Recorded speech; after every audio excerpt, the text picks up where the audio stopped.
આજે તો અમે પહોંચી ગયા રાધા માધવના મંદિરે। Hello guys, good afternoon. હું કોલેજેથી ઘરે આવી ત્યાં માસી કે મંદિરે જવાનું છે, તો પછી જો હું, માસી, માસા, નીચેવાળા માસી, યશવી બધા લોકો અમે મંદિરે જવા નીકળી ગયા અને મંદિરે પહોંચ્યા ત્યાં કંઈક આવો વ્યૂ હતો।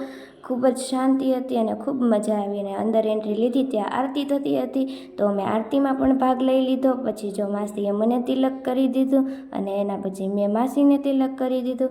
પછી માસી કે મારે મારા બાળગોપાળ માટે વાઘા લેવા છે, તો એણે થોડીક બાળગોપાળ માટે શોપિંગ કરી લીધી અને અમને લાગી હતી ભૂખ, એટલે અમે પેટ પૂજા પણ કરી જ લીધી અને ત્યાં પ્રસાદમાં ખીચડી આપે છે, તો અમે પ્રસાદ લઈ લીધો। પછી અમે ગૌ સેવા કરી અને ગાયને ગોળ ખવડાવ્યો અને રિટર્ન ઘરે જવા માટે નીકળી ગયા।